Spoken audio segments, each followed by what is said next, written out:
해법을 찾는 토론 이슈앤 직설 시작하도록 하겠습니다. 제주항공의 이스타항공 인수 합병이 결렬될 가능성이 커지고 있습니다. 양측의 협상이 교착 상태에 빠진 가운데 이 책임 공방까지도 벌어지고 있는데요. 이러다가 인수합병이 무산되는 건 아니냐는 관측까지도 나오고 있습니다. 5달째 진척을 보이지 못하고 있는 이스타항공 논란, 무엇이 문제인지 하나하나 풀어보는 시간 마련했습니다. 오늘도 3698번으로 100원의 유료 문자, 시청자 여러분들의 소중한 의견 기다리고 있습니다. 이슈엔 직설 함께해 주실 세 분의 전문가 소개하겠습니다. 서울여대 경제학과 이종욱 명예교수, 서강대 기술경영전문대학원 김현학 초빙교수, 상명대 경영학부 서지영 교수 나오셨습니다. 어서 오십시오. 네, 안녕하세요. 반갑습니다. 제주항공이 이스타항공을 인수할 것이다라는 얘기했던 게 지난해 말입니다. 그리고 지금 벌써 7월 달이 됐으니까 상당히 오랜 시간이 흘렀는데 제주항공은 뭐 큰 의욕을 보였던 것 같아요. 국내 저비형 항공사 1위를 자리를 굳히면서 뭐 대형 항공사라고 할 수 있는 대한항공, 아시아나의 뭐 위상까지도 좀 넘보는 그런 걸 겨냥하면서 이스타항공을 인수하겠다고 했었는데 지금 현 시점에서 굉장히 논란이 되고 있는 상황에서 봤을 때 제주항공이 이스타항공을 인수할 의지가 좀 있다라고 봐야 될까요? 어떻게 보십니까? 사실 제주항공은 아시아나항공을 매수하기 위해서 참여했다가 그렇죠. 거기서 이제 현대산업개발한테 밀렸기 때문에 사실 제주항공을 한국의 국제항공에서 일종의 뭐 빅3 내지는 네. 빅2로 진입하려 그러면 이게 이제 이 애경그룹 자체에서 주 산업으로 생각한다 그러면 그렇죠. 이스타항공을 좀 인수해야겠다 하는 그런 그 속되게 이야기하면 의욕이라 그래야 되나? 그러니까 어찌 생각해 보면 실리보다는 의욕이 상당히 앞서 있지 않을까? 그런 건 남아 있는 것 같아요. 저희 화면에 나오는데 아시아나항공 작년 기준으로 예. 국제선 점유율이 한 15% 정도 되고 예. 지금 제주항공 9%니까 한 6%포인트 정도 차이 났는데 예. 이스타항공을 만약에 흡수하는 상황이었다면 한 3% 안으로 좀 들어오다 보니까 그렇죠. 2.7% 되니까 그렇죠. 제주항공 입장에서는 아시아나항공 인수전에서 패배한 것을 만회할 수 있는 좋은 기회가 되잖아요. 그렇게 됐네요. 그렇죠. 사실. 그래서 이제 본인들의 어떤 그 욕심으로 생각하면 나는 그 욕심은 아직 살아 있다. 근데 이제 어떤 실리를 찾아갈 것인가가 남아 있다 저는 생각합니다. 그럼 지금 현 상황에서 뭐 인수 의지가 없다라고 보기는 좀 어렵다라는 생각이신 건가요? 지금 현재 애경그룹에서 이 항공산업 자체를 자기들의 주력 사업으로 생각하는 이상은 지금 또 애경에서는 뭐 특별히 그거 빼놔놓고는 크게 내세울 게 없기 때문에 네. 그래서 이제 여기서 애경그룹이 항공산업에서 어떤 실리를 찾아가느냐 이게 지금 우리 앞으로 좀 논의를 해봤으면 좋을 것 같아요. 실리라는 김 교수님 기구가. 어떠세요? 예, 우선 이제 배경부터 한번 살펴보면 예. 잘 아시는 대로 우리나라가 지금 8개의 항공사가 있습니다. 2개의 이른바 풀 캐리어, 풀 서비스 캐리어 네네. 이런 메이저 항공이 있고요. 네. 6개 LCC 저가 항공이 있는데 그중에서 제주항공은 저가 항공 중에서 가장 실적이 좋습니다. 그 매출액도 1조 단위를 넘어서고 그렇죠. 1위 회사고 그다음에 지금 매물로 나와 있는 이스타항공의 경우에는 5위입니다. 사실상 거의 꼴찌인데 네네.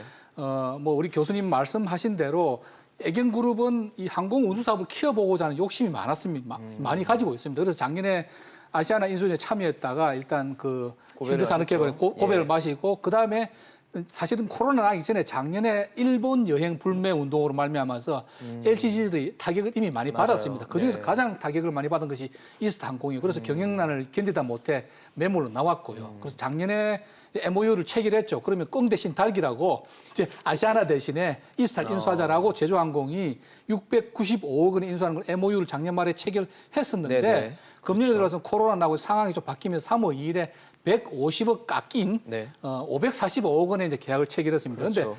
그 이후로도 지금 문제가 계속 발생하고 있는 것이 당초 적당한 시기에 잡힐 걸로 예상했던 코로나 바이러스가 점점 더 기승을 부리고 그렇죠. 단기간 내에 잡힐 가능성이 보이지 않게 되고요.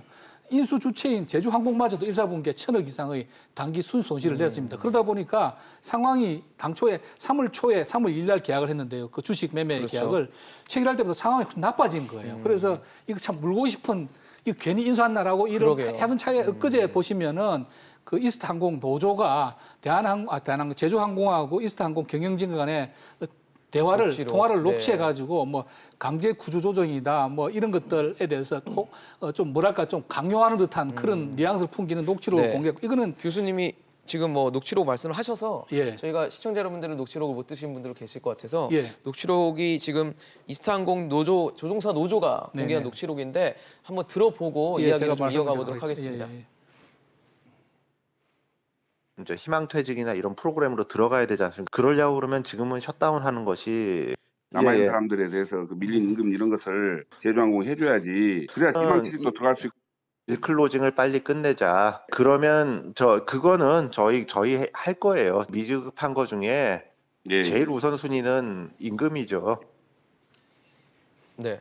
예, 그러니까 이제 지금 제주항공 측에서 구조조정과 그 셧다운을 셧다운, 뭔가 네. 좀 운항을 강요했다는 중지하는. 뉘앙스의 이 녹취 파일을 이스타 항공 노조에서 발표했는데 이건 누구한테 받은 거겠습니까? 이스타 경영진한테 받은 거겠죠. 그 M&A 하는 과정에 비밀리에 서로 간에 상호 신뢰관계를 유지하면서 이렇게 딜이 진행돼야 되는데 이런 거를 공개적으로 터뜨려 버리고 마치 뭐 인수를 강요하는 듯한 이런 언론풀이를 지금 계속 이스타 항공에서 하고 있단 말이죠. 그러면 당연히 제주항공 입장에서 보면 울고 싶은데 뺨 때린다고 안 그래도 이거 인수가 타당한지 고민하고 있는데 이런 식의 신의 성실을 깨트리는. 그런데 이제 제주항공 측에서 하는 말이 있는 것이 이행 조건이라는 것인데 제주항공 측에서는 이미 한 225억 원의 자금을 지원함으로 해서 이행 조건을 완수했는데 네네. 이스타항공 측에서 800억 정도 해결해야 될 문제인데 네네. 그거 해결하고 4월 말까지 주식 인도가 완료되게 되는데 지금 질질 끌고 있는 거고 예. 그래서 제주항공 측에서 그 딜을 브레이크 하더라도 네. 사실은 법적인 책임이 없는 상태고 저런 정도의 대화는 뭐 제가 볼 때 법적인 구속력이 있는 것은 아니고 인수자 입장에서 보면 당연히 저런 정도의 그 제가 볼 때 어드바이저는 할 수 있는 거라고 보거든요.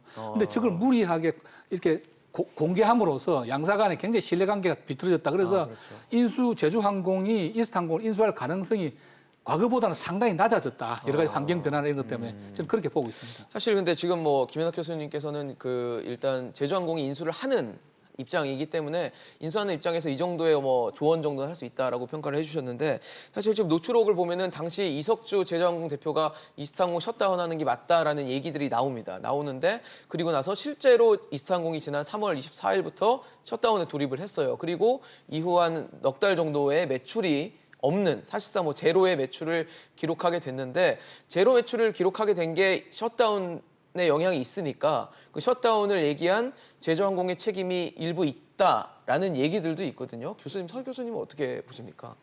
예, 전 녹취록이 사실 공개되지 말았어야 되는데 공개가 일단 됐고 네네. 그게 논란이 되는 게 셧다운하고 제주항공의 또 관련성 이런 게 많이 이슈가 되잖아요. 예. 근데 실제로 이제 이석주 제주항공 대표이사 입장에서는 약 52% 정도의 지분을 인수하는 상황에서 그 미지급금이 이제 상당히 많은 상황을 이미 네네. 알고 있었던 거죠. 그런 상황에서 좀 이미 이제 구조조정하는 그런 필요성을 느꼈던 거고 그 대주주로서 그거에 대한 어떤 어드바이스 한다는 측면에서 보면 크게 무리되는 점은 없는 것 같아요. 다만 이제 어드바이스를 했음에도 불구하고 영업의 필요성이 느껴지면은 그 이제 이스타항공 측에서 영업을 경영진이. 계속 할 수 있었던 거죠. 그럼에도 불구하고 이제 관건이 됐던 건 밀린 체불 임금. 그렇죠. 그거를 이제 제주항공이 이제 대신 처리해주겠다는 그런 어떤 언급에 좀 그 구조조정을 따르지 않았나 이렇게 추정을 해볼 수 있는데 네네. 그럼에도 불구하고 어쨌든 그 이스타항공 측에서 결정한 사항이기 때문에 셧다운은 사실은 제주항공 입장에서는 분명히 그거에 대한 책임 없다 이렇게 얘기할 가능성이 있고요. 네네. 그다음에 이제 이스타항공이 만약에 그런 상황이었다 그러면 전 그 임직원들 대상으로 해서 이런 상황에 대해 이런 상황이니까 셧다운이 불가피하고 그거에 대해 협조하기 바란다. 이런 대표이사의 좀 발언도 이제 나왔으면 더 좋지 않았을까 하는 생각이 있고요. 어쨌든 M&A가 물밑 협상을 통해서 신속하게 이루어져야 됨에도 불구하고 그렇죠. 그렇지 못하고 이제 잡음이 들리는 거는 상당히 향후에 전망을 어둡게 하는 측면이 있는 것 같습니다. 이제 한 가지만 덧붙이면요. 지금 셧다운이라고 하는 거는 물론 셧다운을 함으로써 매출은 없어지지만 그렇죠. 비용은 국내에서 띄우면 띄워서 비용이 더 들거든요. 그러니까 결국 셧다운을 함으로써 비용은 오히려 절감할 수 있다는 그런 측면이 있고요. 근데 구조조정 제주항공 측의 의견에 의하면 구조조정은 이미 이스타항공이 갖고 있는 거 자기들이 이미 제시한 거지 자기들이 새로 제시한 건 없다라고 이야기를 하고 있어요. 양자의 말이 좀 엇갈리는 면이 있습니다. 네. 일단 지금 이스타항공 측에서 반발하는 것 중에 하나가 이 체불임금 얘기예요. 이스타항공에서는 체불임금을 제주항공이 책임지겠다라고 했기 때문에 이거를 좀 책임을 져야 된다는 건데 지금 현재 한 2월 달부터 밀리기 시작한 체불임금 체불 임금이 한 250억 원 정도 된다고 합니다. 근데 일단 제주항공은 선을 그었어요. 이거는 체불 임금은 이스타 경영진이 전적으로 해결을 해야 된다라는 식으로 나오고 있는데, 그럼 이 체불 임금 어쨌든 직원들은 일을 했고 이거에 대해서 임금을 줘야 되는 건데 못 줬잖아요. 누군가는 해결을 해야 돼요. 근데 누가 해결을 해야 될까요? 이거는 이제 M&A 할 때 제일 중요한 이슈가 바로 그렇죠. 이제 고용 임금이죠. 승계와 임금 임금. 관련된 거거든요. 이거는 계약서 아무리 저분들이 이야기해도 계약서상에 어떻게 돼 있느냐가 제일 중요한 거예요. 그렇죠. 그렇기 명문화돼 때문에 있는 게. 명문화되어 있느냐. 지금 이제 두 분이 통화하는 내용 자체는 어찌 생각하면 M&A 과정 속에 CEO끼리 서로 주고받을 수 있는 대화예요. 네네. 저게 나중에 법적 효력을 발휘하는 거는 아무것도 없을 거라 저는 생각해요. 문서상 이야기하고 지금 우리 대화하는 거잖아요. 박인영하는 거잖아요. 박인영하는 조건 내세우는 것이 법적 효력이 있나요? 문서상 결국 박인영이 타협이 돼서 그 타협이 문서화돼서 명문화돼 가지고 도장 찍고 사인도 하고 네. 그래야 되는 거거든요. 그렇기 때문에 지금 이제 체불 임금 관련돼 있는 부분은 어떻게 생각해 보면 이스타항공이 진짜 M&A에서 딜 클로징까지 절대 하면 안 되는 일 가운데 하나에 언론 플레이를 하신 거예요.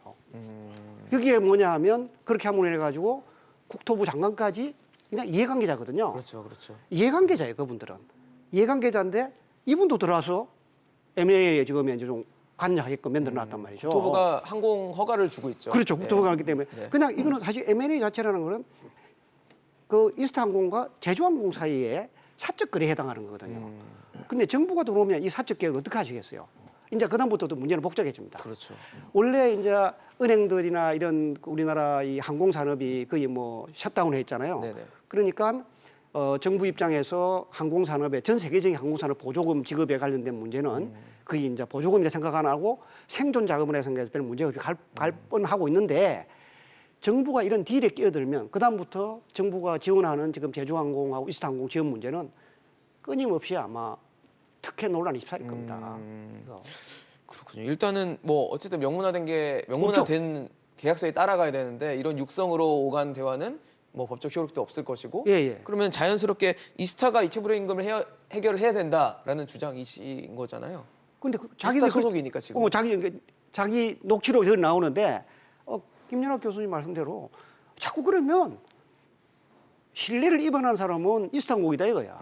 그럼 M&A라고 하는 거를 아는 전문가 입장에서는 야, 이스타항공 얘들 이 사람들 정말 이거는 기본 상식도 안 지키는 어찌 생각하면 M&A의 기본 신뢰성 부분에서 파트너가 되면 안 되겠다는 생각을 가질 수 있어요. 이 부분 자체가. 3월 2일 날 본 계약이 체결됐습니다. SPA라고 네, 주식 매매 계약. 주식 매매 계약인데 그 매매 계약이 일반에 공개가 안 됐기 때문에 뭐 제가 읽어보지 못했는데 예. 어제 또 제주항공에서 입장 발표가 나왔거든요. 그렇죠. 제가 신문 기사를 쭉 보니까 이 이행 조건으로 이스타항공에서는 한 800억 정도의 미지급금, 250억의 그 임금을 임금 포함해서 체불까지 해서. 아까 장표 나오던데 800억 네. 정도를 해결하는 거 4월 말까지 원래는 이제 주식 매매 계약이 딜 클로징 되기로 했었거든요. 800억을 해결하는 것이 예. 이스타 쪽의 책임이었고 네네. 제주항공 측에서는 한 225억 원 정도 한 100억 정도 계약금하고 그다음에 융자금을 225억 지원하는 거. 그래서 제주항공 측의 이야기를 들어보면 자기들 이행 조건도 225억을 지원했다는 거고요. 이스타항공에. 이스타항공은 저 800억을 해소해야 되는데 그 당연히 지금 해소가 안 되고 있고. 그렇죠. 그래서 제주항공의 주장은 이스타항공이 지금 계약 조건을 안 지키고 있다는 것이고 그에 대해서 공식적으로 이스타항공 측에서 뭐 반박을 하거나 그러진 않고 이렇게 언론 플레이 통해서 뭐 이렇게 해결해 주기로 했는데 이런 녹취 법적인 뭐 네, 제가 볼 효력이 때는 없는. 그렇게 효력이 없는 녹취록만 가지고 지금 이야기하고 있는 거다. 그래서 네네. 4월 말까지 딜 클로징이 안 된 것은 제가 볼 때는 이스타 쪽이 저 이행 조건을 해결하지 못한 책임이 더 크지 않는가 그렇게 보입니다. 네. 사실 그러니까 지금 두 분 말씀을 들어보면 어쨌든 체불 임금과 관련해서는 이스타항공이 지금 현재로서는 책임을 져야 될 문제지 그렇죠. 제주항공이 떠넘길 수는 없다라는 의견이신데 네. 이스타항공 노조는 제주항공이 구조조정을 강요했다라는 회의록까지도 공개를 했어요. 지금 계속 뭐 기존에 그러니까 물밑에서 이루어져 있던 기록들을 지금 이스타항공 노조 쪽에서는 계속 오픈을 하고 있는 상황인데 이걸 두고도 제주항공에서는 3월 2일 날 이루어졌던 주식 매매 계약서 체결되기 전에 이미 준비된 사안이라면서 반박을 했습니다. 그러니까 아직 주식 매매 계약만 이루어졌지 제대로 된 딜이 완전히 닫히지 않은 딜 클로징이 되지 않은 상황에서 이 경영 개입을 했다. 이거는 어떻게 봐야 될까요, 석 교수님? 개입을 했다고 봐야 될까요? 일단 아까 그 CEO끼리 이제 대담한 내용 가지고 네네네. 유추가 녹취록이 되는 있었죠. 상황인데 이 교수님 말씀하시다시피 이제 M&A 같은 경우는 문서로 이루어지는 딜입니다. 그러다 보니까 CEO끼리 어떤 의견 조율하는 거, 교환하는 거는 큰 법적 구속력이 없는 것 같고요. 다만 제가 생각할 때 SPA 같은 경우는 그 주식, 그러니까 보통 M&A 할 때 인수 방식이 이제 자산 인수 방식하고 네. 주식 인수 방식이 있거든요. 근데 주식을 인수하는 상황에서 이 교환 비율이라든가 이런 것들이 구체적으로 언급이 돼 있는 거죠. 재무적 어떤 교환 비율이라든가 그다음에 이제 인수 절차라든가 방법에 대한 내용들이 이제 SPA에 나와 있고 예. 그다음에 실질적으로 이제 그 이행 조건이라든지 이명 계약 같은 경우는 별도의 어떤 경영권 인수 계약서라는 게 있을 거예요. 거기에 아마 나와 있을 내용이 있는데 실제로 제가 추정컨대는 제주항공이 일단은 처음에는 부채가 이렇게 많았던 기업이라고 생각하지 못했던 것 같아요. 그러니까 실사를 한 이후에 실제로 이제 우발 채무 아까 이제 화면에서 나왔다시피 이스타젯, 태국 이스타젯 그 지급 보증 같은 경우도 지금 380억 정도 있는 건 추후에 안 얘기거든요. 그러니까 결과적으로는 그 당시부터 셧다운을 강조를 하고서 그걸 이행 조건을 내세웠다기보다는 지금 상황에서 부채가 있는데 조금 그런 것들 처리하고 우리가 새롭게 인수하는 게 좋지 않겠냐는 어드바이스가 아니었나 생각되는데 네네. 아마 이제 이스타항공 측에서는 이제 업황이 안 좋아지고 코로나 때문에 상황이 안 좋아지니까 결과적으로는 거기 그 상당히 이제 그 대체적인 어떤 인수자가 없다고 생각해가지고 자체적으로 구조조정을 해야 되는 어떤 압박감에 좀 직면한 게 아닌가 이렇게 추정이 되고요. 근데 실제로 이제 구조조정을 하려고 그러면은 뭐 바로 진행하기 사실 어렵거든요. 그렇죠. 미리 계획된 상황에서 시나리오로 진행된다고 봤을 때 노선 정리도 해야 되고 하기 때문에 결과적으로는 제주항공 측이 3월 2일부터 진행됐다고 이제 언급하는 내용이 뭐 가능성이 있다고 저는 생각이 되고요. 결과적으로는 이제 그 이스타항공하고 제주항공이 원만하게 딜이 체결되지 못한 게 사실 코로나19 때문에 업황이 안 좋아진 상황도 있거든요. 그렇죠. 그 결과적으로는 지금 예기치 못한 상황이 나와서 결과적으로 이제 진실공방 게임으로 이제 벌어지고 있는 상황이 네, 안타까운데 맞습니다. 빨리 좀 중재가 이루어져서 좀 원만하게 딜이 좀 진행이 됐으면 좋겠다는 생각이 지금 있습니다. 우리 서 교수가 네. 했던 말에 대해서 제가 첨언을 하나 하면 네네. 사실 이제 그 제주항공, 이스타항공의 2019년 기업 보고서를 볼 필요가 하나 있어요. 네네. 그 기업 보고서에 이스타항공의 그 마지막 주석이 하나 있습니다. 이 요즘은 옛날에는 달라서 IFRS를 가고 난 뒤에는 회계사들의 주석이 되게 중요하거든요. 이 그 IFRS 주석에 뭐라 그러냐면 정말 이 이스타항공에 문제가 있는 게 계속 기업 가능성에 대한 불확실성이 존재한다고 나와요. 그러면서 계속 기업의 가정을 하려 그러면 이스타항공의 구조조정이라고 하는 것이 무급휴직, 전환사채 발행, 구조조정 이걸 해야 된다라고 아유 맹시적으로 나와 있어요. 그게 어디에 나와 있다는 거죠?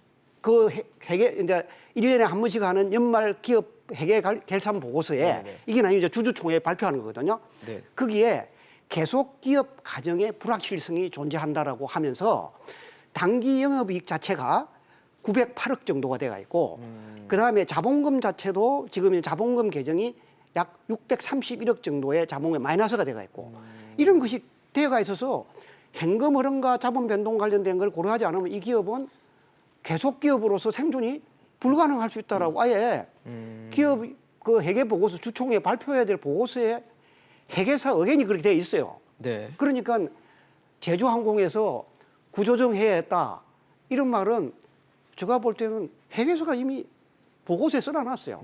이게 금융감독은 인지를 하고 있다는 얘기죠. 그러니까 금융감독은 다트에 가면 전자공시 시스템. 전자공시에 가면 네. 딱 그 마지막 각주에 글이 써놨습니다. 그러니까 딱 그 계속 기업 가정의 불확실성이라니까 우리 아까 토론자들이 기업의 얘기하듯이 존속 자체가 의심될 존속 수 있다는 자체가 거죠. 아주 의심스럽다. 그런데 유일한 희망 가운데 하나는 건전한 재무적 투자자를 만나서 인수합병의 가능성이 지금 존재한다. 제주항공. 그래서 경영 안정성 가지고 있을지 모르겠다. 이런 것만 붙어 있어요. 그래서 이미 기업 보고서에 이 기업의 구조조정과 무급휴가, 유급휴가, 구조조정, 자산 매각, 전환사채 발행 다 모든 게 다 명시돼 있었군요. 명시돼 있어요.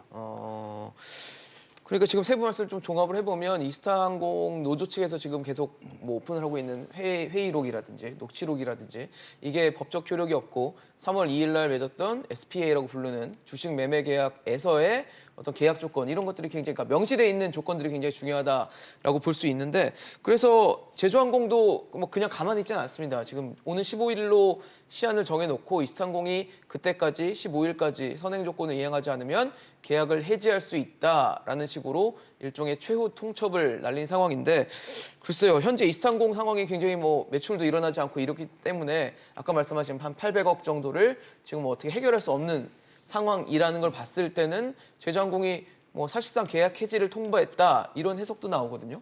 그럼 사실상 뭐 노딜로 가는 걸까요? 현재 상황이 지속된다 그러면은 아마 제주항공 입장에서 보면은 딜을 깰 수 있는 충분한 조건이 충족돼 있다고 판단하는 것 같아요. 그리고 뭐 말씀들 하신 대로 3월 2일 날 인수할 때 또 물론 그때는 코로나 이미 발병한 상황이었지만 또 이 정도까지 심각할 거라고 생각을 못했던 거고 제 생각에는 제주항공 측에서 실사나 이런 과정에서 또 조금 놓친 부분이 있지 않나 싶고요. 그래서 지금 어쨌든 지금 상황은 보니까 처음에 생각했던 것보다 훨씬 상황이 좋지 않다라고 하는 거고 지금 여러 가지 언론 보도로 유추해 보면 최소한 이 800억에 대한 미지급금 해결이 딜 클로징의 선행 조건이다. 근데 지금 상황 보면 이스타항공이라는 다른 항공사처럼 뒤에 대기업에 모 회사가 있는 것이 아니고 사실은 이상직 의원 일가가 뭐 대주주라고 할 수가 있는데 이스타홀딩스 그분들이 뭐 개인적으로 부자라 할지라도 이런 몇백억 정도의 미지급금을 해결할 수 있는 상황은 아닌 것 같고 그럼 결국은 정부가 지원을 해야 되는데 과연 이 800억이라는 액수를 정부가 지원할 수 있는 상황도 아니고 그리고 지금 뭐 김혜미 장관이 나서서 중재를 위해서 애를 쓰고 있지만 이 800억 문제가 해결되지 않으면 제가 볼 때는 아마 제주환경은 이 딜을 브레이크하지 않겠나 그렇게 보입니다. 서 교수님 어떠세요?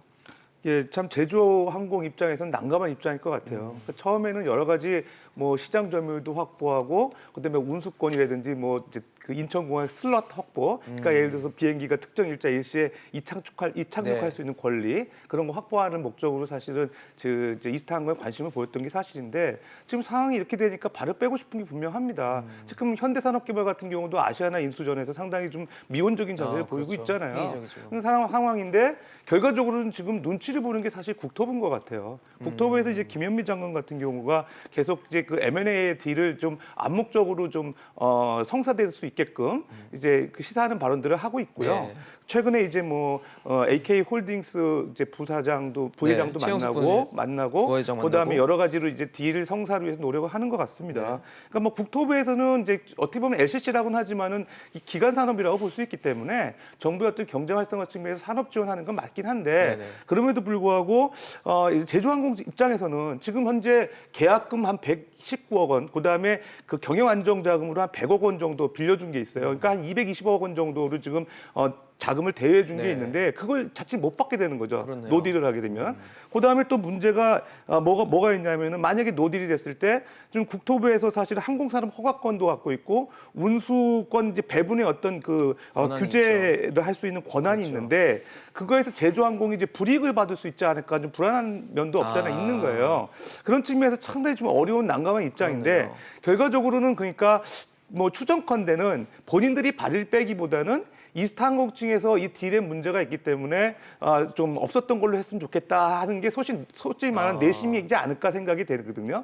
그러니까 지금 현재로는 어쨌든 공식적으로는 800억 해결되지 않으면은 인수하기 어렵다 이런 지금 발표를 해놓은 상태고요. 좀 사태 추이를 보면서 정부의 어떤 지원도 좀 바라는 게 아닌가. 이게 지원이라고 하면은 금융 지원이죠. 그렇겠죠. 최근에 이제 저우량 그 기업들에 대한 그 회사채라든지 그다음에 그 CP에 대한 매입 기구가 이제 설립이 됐거든요. 결국 지금 제주항공 같은 경우는 트리플 B 이상이기 때문에 그 조건에 해당이 돼요. 특히 이제 기관산업 안전기금 같은 경우도 지금 그 총 부채가 5천억 이상, 직원이 300명 이상일 경우에 지원 받을 수 있거든요. 그러니까 사실 그런 것 좀 내심 기대하지 않나 생각이 됩니다. 네. 어떠세요, 교수님? 이거 어쨌든 노딜로 가야 한다는 걸로 봐야 될까요? 지금 뭐 서 교수님 말씀대로라면 이스타항공이 먼저 나서서 뭔가 우리 이 계약 못 하겠어라고 나서야 되는데 그런 상황은 아닌 것 같아요. 굉장히 절박한 상황이거든요. 그러니까 지금 이 부분은 이스타항공 입장에서는 사실 우리가 조금 더 뭐 이 직설이라는 프로라고 생각해 보면 예. 이스타항공의 이상직 현황이나 이 일가 입장에서는 그 대차 대조표의 흐름을 쭉 한번 보면 우리는 뭐 문서를 보고 가야 되지 않겠어요? 문서를 보고 그다음 우리가 M&A를 할 때 M&A 리스크 가운데 하나가 주주 리스크와 CEO 리스크와 근로자, 그다음 채권자 리스크 있잖아요. 그렇죠. 그거는 반드시 따져봐야 되는 거거든요. 그런데 사실 이스타항공의 대주주의 경우는 우리가 이리 볼 때는 이거 기업 가치를 이렇게 해가지고 빠른 시간 내에 팔라고 생각했지 않나는 생각이 들어요. 그런 생각을 가지고 있었기 때문에 이스타항공 입장에서는 지금 노딜이라고 선언하면 빠져나갈 구멍이 없어요. 그렇죠. 그렇잖아요. 그럼 아까 우리 다른 교수님 말하는 대로 노딜을 했다, 생존을 하려고 그러면 저 우리나라 은행에서 어떻게 하겠습니까? 이상직 회장의 일가의 모든 재산을 다 여기에 넣으라고 할 거란 말이에요. 창업주. 그렇죠. 지금 그래 했잖아요. 네. 두산할 때도 그래 했지 않습니까? 그러니까 사실 이스타항공 입장에서는 자기들이 지금 이게 팔려야 어느 일가가 가지고 있는 재산도 안 놓는 상황이 되고 하니까 이스타항공은 아마 정부와 노조를 동원해서라도 네. 이 딜이 깨지지 않고 가기를 바랄 거예요. 그렇게 생각하면 이스타항공의 오너들 입장에서는 자기들이 가지고 있는 재산을 내놓는 거를 최소화시키고 만약에 이제 뭐 800억을 해결하라 그랬는데 800억 못 하면 뭐 이렇게 600억 정도 해도 되겠느냐 뭐 이런 식의 딜이 오가겠죠. 그렇지만 이스타항공은 반드시 이 딜에서 팔라고 할 겁니다. 그렇죠. 이스타항공은 사실 지금 뭐 딜을 생각하지 않으면 다른 뭐 대안이 딱히 없는 상황이기 없어요. 때문에 네, 예. 딜을 성사를 시켜야 되는 상황인데 그러니까 제주항공 입장에서는 자기가 갑의 입장에 있는데 왜 을의 입장을 봐줄 필요가 뭐 있겠습니까? 그렇죠. 예, 예. 사실 이스타항공 아까 말씀하신 창업주가 지금 더불어민주당의 이상직 의원인데 이상직 의원이 지분 헌납을 했다고 해요. 그래서 200억 원 정도로 알려져 있는데 제주항공에서는 실제로 한 80억밖에 안 된다라는 주장을 했습니다. 이게 뭐 이상직 의원이 나름대로 뭐 변명하고 빠져나가려고 이런 행동을 했을까요? 뭐 생색내기로 봐야 될까요? 뭐 제가 볼 때 저것도 일종의 언론 플레이고 제주환경 빨리 인수해라. 나는 최선을 다하고 있다라고 하는 압박용 카드인데 실제로는 제주환경에서 밝혔지만 저만한 가치가 없다는 거죠. 물론 이제 뭐 본인 지분도 아니고 형식적으로 자녀들 이 대주주로 있는 그렇죠. 이스트홀딩스가 가지고 있는 한 그 지분인데 예. 그 문제는 그 지분 자체가 이미 담보로 잡혀 있다는 겁니다. 그 제주항공에서 한 225억 원 정도 지원을 했는데 예, 예. 거기 건질권이 잡혀가지고 그 돈에 대해서 자기 마음대로 헌납할 수 있다. 안 하다. 자기 돈이 쉽게 얘기해 자기 돈이 없네요. 아니라는 예, 거. 자기들 그럼요. 마음대로 잡혀 주장할 수 있으니까. 있는 그 돈이 아니고 실제로 워낙 이스타항공의 기업 가치가 좀 떨어져 있기 때문에 잘 쳐봐야 80억밖에 안 된다라고 하는 것이 그래서 사실 언론 어쨌든 이상직 회장 일가 입장에서 제가 생각할 때는 이미 한 푼도 못 받아도 좋으니까 틀고라도 자기들 다른 재산에 아무도 안 나고 영향을 안 주게. 빠져나갈 수 있으면 당연히 들어서 꼬리 자르기 같은 예, 거네요. 그러니까 이 지분 다 내더라도 빠지고 싶은데 여기서 문제가 하나 있는 것이 그렇다고 대주주의 책임을 면할 수 있느냐는 문제가 하나 있고 둘째는 그렇죠. 또 여기 공식적으로 자기 자녀들 즉 이스타홀딩스 지분은 아니지만 형의 명의로 BD 인터내셔널 회사인데 그게 한 네네. 7.5% 정도 가지고 있습니다. 네, 근데 이경일 씨죠? 예, 이경일 씨 가지고 있는데 이 BD 인터내셔널 회사가 보니까 이것도 일종의 페이퍼 컴퍼니인데 2002년에 설립돼서 상당 기간 이상직 의원이 대표로 있었던 회사고 그리고 2016년에 이제 국회에 되면서 형한테 이제 대표직을 넘겨준 거고 그래서 기자들과 취재를 하고 보니까 본인은 그 이경일 씨는 BD 인터넷이 어떻게 돌아가는지 전혀 모르고 있다. 그래서 쉽게 말해서 위장 지분일 가능성이 굉장히 높다는 겁니다. 그럼 사실상 이상직 의원의 소유라고 봐야 되나요? 그렇게 현재로서 보입니다. 물론 의심이 제가 뭐 된다는 단정을 거죠? 할 수는 없지만 그렇다 한다면 그것도 당연히 내놔야 되는 건 아닌가. 근데 그에 대해서는 지금 아직 아무 언급이 일단 그러네요. 요번에 헌납한다는 대상에서 제외돼 있거든요. 그럼 지금 이상직 의원 입장에서는 만약 그것이 본인이 영향력 아래 있는 지분이라 그러면 형의 이름으로 돼 있던 어쨌든 모든 지분을 다 냈고 심지어 사제까지도 출연하면서 최대한 성의를 보이는 모습이 필요하지 않겠나 그렇게 보입니다. 네. 지금 사실 뭐 이상직 의원을 둘러싼 논란이 아직도 뭐 잦아들지 않고 있어요. 지금 뭐 말씀하신 뭐 BD 인터내셔널도 있고요. 또 이상직 의원의 자녀들이 지금 이스타홀딩스 그 2015년에 한 자본금 3천만 원 정도로 시작해서 지금 뭐 보면은 이스타항공 지분의 한 68%를 100억 원 정도의 인수를 하면서 최대 주주가 됐는데 그러다 보니까 뭐 페이퍼 컴퍼니 의혹도 있고 또 아까 말씀하신 BD 인터내셔널도 있고 지금 이거 뭐 의혹 수습 안 하고 있는 것 같거든요. 이성진 예, 의원 그러니까 측에서. 이스타홀딩스의 그 지배구조 측면에서는 두 가지 문제점이 있는 것 같아요. 그러니까 첫 번째는 이제 2015년도에 자본금 3천만 원으로 이렇게 설립이 돼가지고 그 주식 68% 인수하기 위해서 사모펀드로부터 이제 100억을 빌렸다고 얘기를 하고 그러니까요. 있거든요. 예. 근데 사실 그 내용으로만 보게 되면 전형적인 LBO죠. 레버리지 바이아웃이에요. 그러니까 예를 들어서 보통 인수할 때 인수 자금이 부족할 때 대출을 받아서 그 해당 그 어떤 그 인수하려고 하는 자산을 담보로 해가지고 그 부족한 자금을 대출받고 또 그 기업을 인수한 다음에 기업 가치를 제고시켜 가지고 그걸 되팔아서 차익을 상환하는 이런 방식이 이제 LBO라고 하거든요. 근데 여기 근데 지금- 이제 문제는 네. 이게 LBO라고 보기에도 문제가 있는 게 예, 예. 자산 가치가 지금 0원이라는 거잖아요. 아, 주식 그걸 가치가 여쭤보고 0원이라는 싶었어요. 겁니다. 그러니까 네. 이게 사실은 대출을 해줄 때 자산 가치가 없는데 어떻게 대출 100억을 받을 수 있느냐? 그게 되나요? 상당히 문제가 되는 거죠. 이게 의혹이거든요.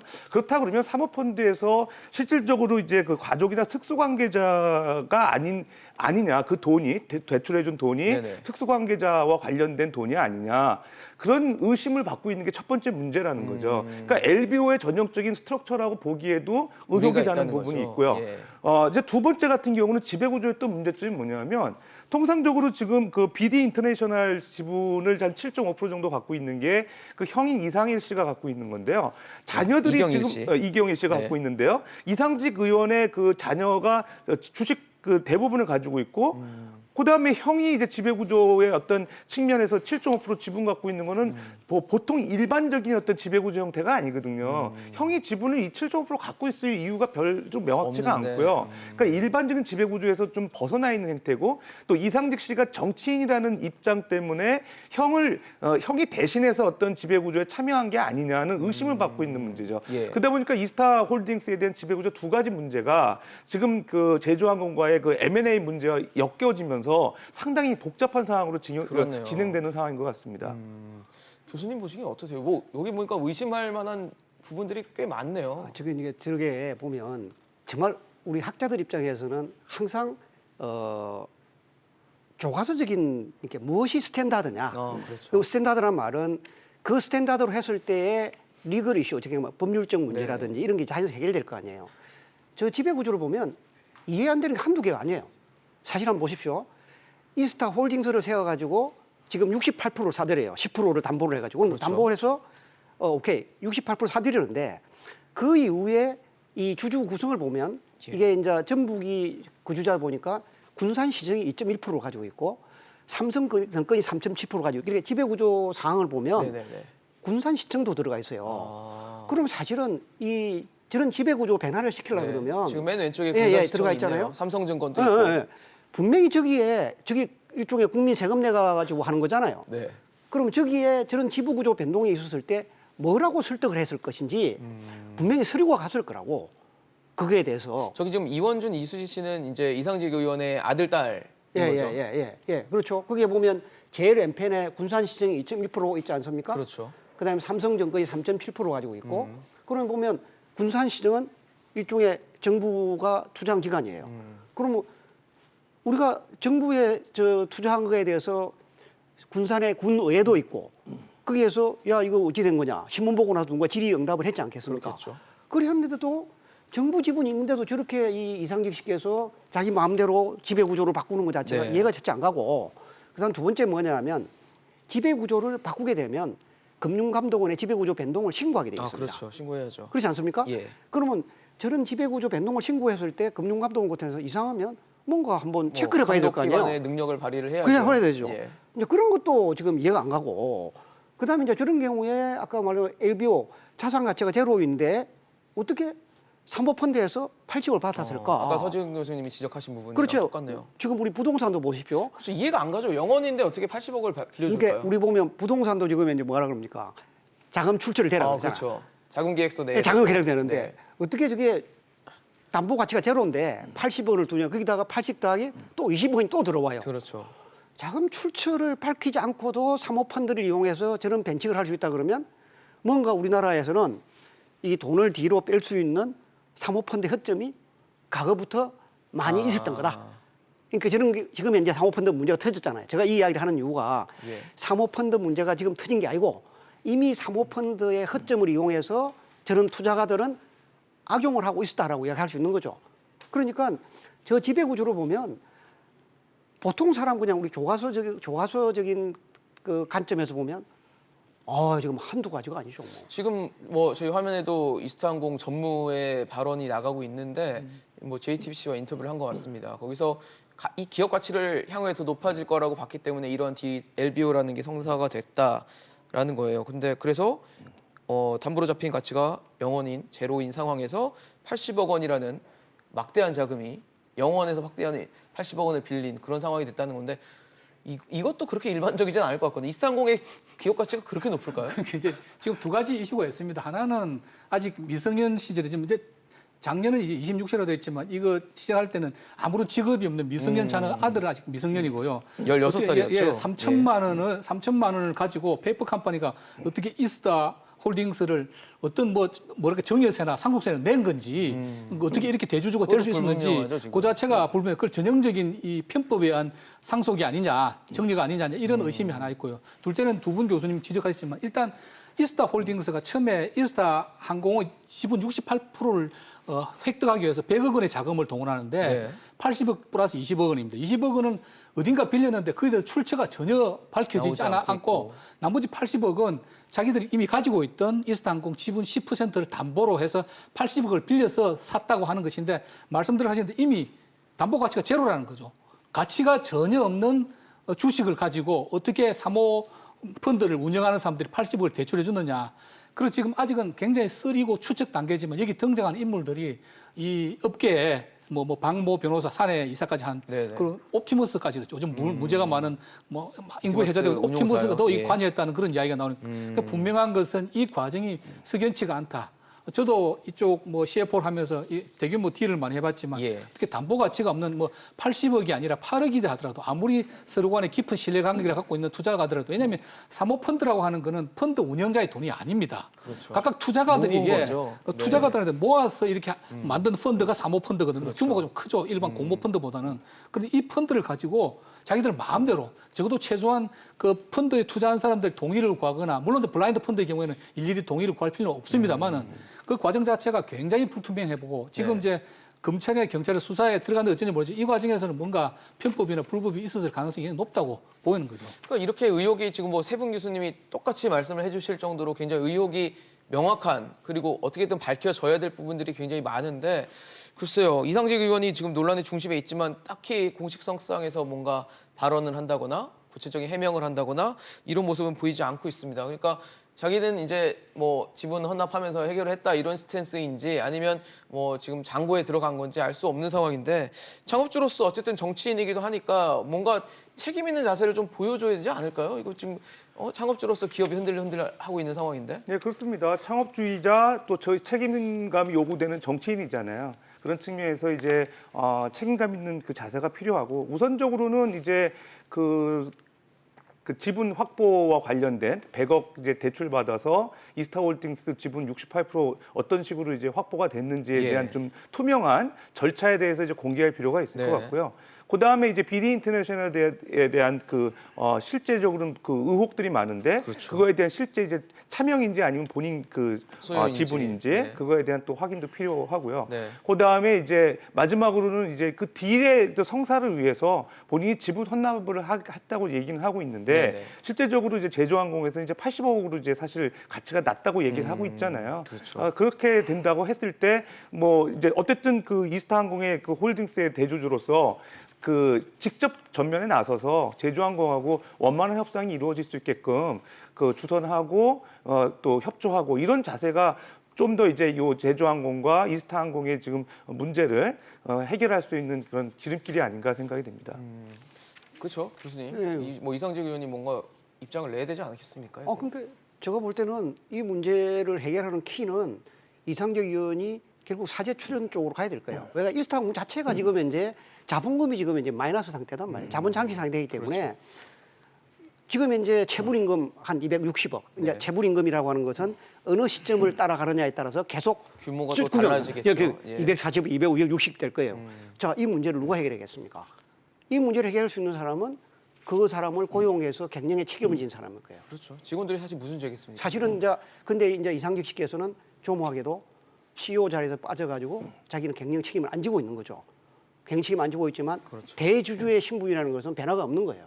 그래서 또 정치인이기도 하고 네. 그렇기 때문에 본인이 사죄를 해서라도 이 딜 자체가 우리 근로자들이나 이런 뭐 채권자들이 큰 손해 보지 않고 네. 갈 수 있게끔 직접 나서야죠.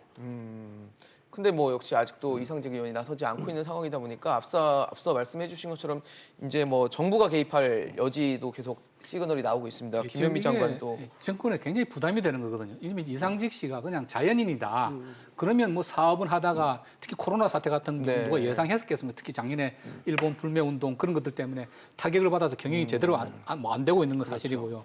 그렇다고 한다면은 근데 이제 이분이 이제 집권당의 재선 의원이고 상당히 그 무게감이 있는 분이기 때문에 그냥 자연인의 한 사람이 아니라는 거죠. 이 과정이 계속 정폭되면 정폭될수록 여당에도 부담을 미칠 수 있는 것이고 그래서 본인이 형식적으로야 뭐 이스타홀딩스는 자녀들이 다 지분 갖고 있고 BD 인터내셔널도 뭐 형이 뭐 대주주를 하지만 네. 사실 이 모든 그 사실상의 대주주는 이상직 의원이라는 건 뭐 우리 국민들 다 창업자로서. 알고 있는 거 아닙니까? 네. 그러면 사실은 아까 잠깐 말씀드린 이상직 의원이 개인적으로 얼마나 사재가 많은지 모르겠지만 이거 다 해결은 안 될 겁니다. 그러나 최소한 전면에 나서서 대주주 혹은 대주주의 가족으로서 이렇게 해결하고 뭐 자기 보여야죠. 성의를 보이고 해결하는 모습을 보여야 되는데 어차피 지금 별로 가치가 없어진 그 지분을 헌납하는 거로 끝내고 본인이 전혀 안 나서고 있다는 이런 것들은 좀 책임 있는 그 여당의 국회 재선 의원으로서의 자세는 아니지 않는가 그런 생각이 듭니다. 그래서 김현미 장관이 이제 국토교통부 장관이죠. 김현미 장관이 이상직 의원도 만나고 그다음에 최영석 애경그룹 부회장까지도 차례대로 만난 상황이었는데 김현미 장관이 이렇게 개입을 한다는 게 제주항공 입장에서는 굉장히 부담이 될 수도 있겠다는 생각이 들거든요. 예, 아까도 말씀드렸다시피 제주항공의 큰 부담이죠. 국토부 장관이 그 어떤 기업과 기업과의 M&A에 직접 그 관련이 있어서 딜을 촉진시키는 그런 역할을 한다는 건 상당히 부담이 되고 실제적으로 매력 있는 그 인수 기업이었다가 최근에 어떻게 보면 계륵화되고 있는 그 이스타항공을 그렇죠. 인수를 해야 되는 그런 사실은 상황에 직면해 있는 게 제주항공의 난처한 입장인 것 예. 같아요. 결과적으로는 이 김현미 장관이 국토부 장관으로서 어떤 딜에 개입하는 모양새보다는 그 기업과 기업 간의 어떤 M&A에서 어쨌든 주력 그 기업으로서 LCC 대표하는 기업들의 어떤 딜이다 보니까 정부가 그런 금융 지원을 좀 공식적으로 할 필요가 있는지를 우선적으로 검토할 필요가 있을 것 같아요. 해야 된다고 그러니까 보세요? 실질적으로 지금 제주항공 같은 경우 보게 되면 트리플 B 이상이고요. 보통 이제 보통 그 기준을 보면 2년 이상 이자 보상 비율이 100% 이하인 기업은 제외시키는데 그런 기존에 충족되는지 한번 봐야 될 것 같고요. 예. 그다음에 이제 최근에 이제 좀비 기업들이 많기 때문에 지원도 최대한 이제 다 장기로 안 하고 채권 만기 3년 이하의 기업에 한해서만 지원해 주는 게 돼 있고요.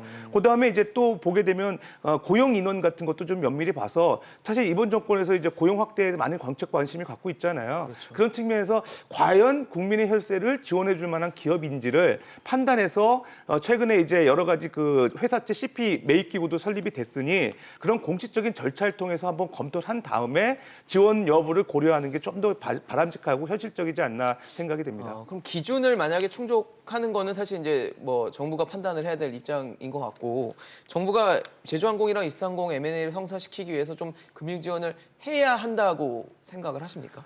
일단 제주항공 입장에서 보게 되면 지원 가능할 것 같아요. 왜 그러냐면 아까 말씀드렸던 기준에 충족이 되고요. 예. 제주항공 같은 경우 이미 LCC의 선두주자고 상당히 이제 아시아나나 그다음에 대한항공 이런 국적기에 이건 상당히 시장 점유율 3위였던 해당되는 네. 기업인데 그렇죠. 이제 이런 기업이 상당히 이제 어려운 경영 상황에 봉착이 돼 있고 여러 가지 고용 확대나 고용 유지 차원에서라도 지원해 주는 게 좀 바람직하지 않나. 이스타항공 측면이 아니라 네, 제주항공 제주항공 측면에서 입장에서 우리가 봤을 때. 좀 볼 필요 있지 않나 생각이 됩니다. 어떠세요, 교수님?